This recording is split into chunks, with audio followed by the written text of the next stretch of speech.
नई हकीकत। सुरेश एक साधारण आदमी था, लेकिन उसकी सोच असाधारण थी। वह एक छोटे से गांव में पला बड़ा, जहां लोग सपने देखने से पहले ही हार मान लेते थे। मगर सुरेश का सपना था अपने गांव को आगे बढ़ते देखना। संघर्ष की शुरुआत गांव में रोजगार के अवसर कम थे।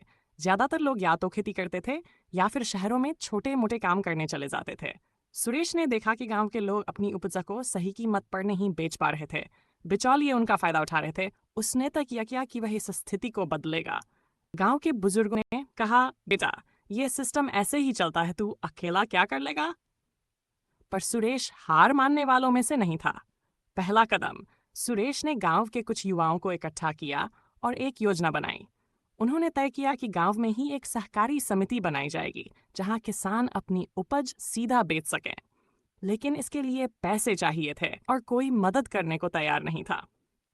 सुरेश ने अपने पिता की पुरानी जमीन गिरवी रखकर थोड़ा पैसा जुटाया। फिर वह पास के शहर में गया और वहां के व्यापारियों से सीधा संपर्क किया। कुछ लोगों ने उसकी बात सुनी और धीरे धीरे उसे छोटे ऑर्डर मिलने लगे। कामयाबी की पहली सीढ़ी। धीरे धीरे गांव के किसानों को समझ आने लगा कि यह तरीका फायदेमंद है। अब उन्हें बिचौलियों को कमीशन नहीं देना पड़ता था। उनकी आमदनी बढ़ी और सुरेश की सहकारी समिति का नाम आसपास के गांवों तक फैल गया। अब सुरेश सिर्फ अपने गांव तक सीमित नहीं था। उसने और भी गांवों के किसानों को जोड़ा और एक ऑनलाइन प्लेटफॉर्म बनाया, जहां किसान सीधे ग्राहकों से जुड़ सकते थे। नई पहचान। कुछ ही सालों में सुरेश का यह प्रयास एक आंदोलन बन गया। राज्य सरकार ने भी इस पहल की सराहना की और उसे सम्मानित किया। वह अब सिर्फ एक साधारण गांव का लड़का नहीं था, बल्कि एक बदलाव लाने वाला नेता बन चुका था।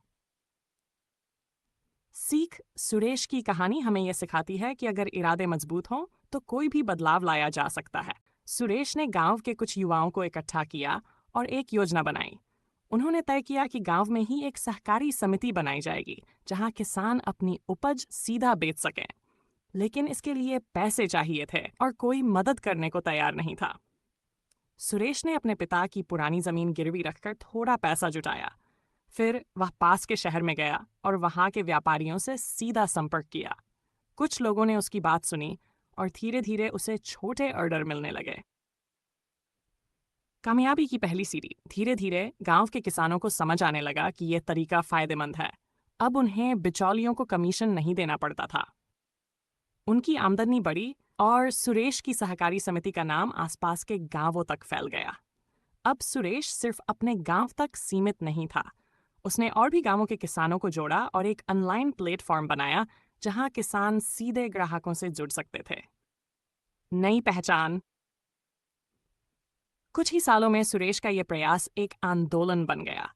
राज्य सरकार ने भी इस पहल की सराहना की और उसे सम्मानित किया।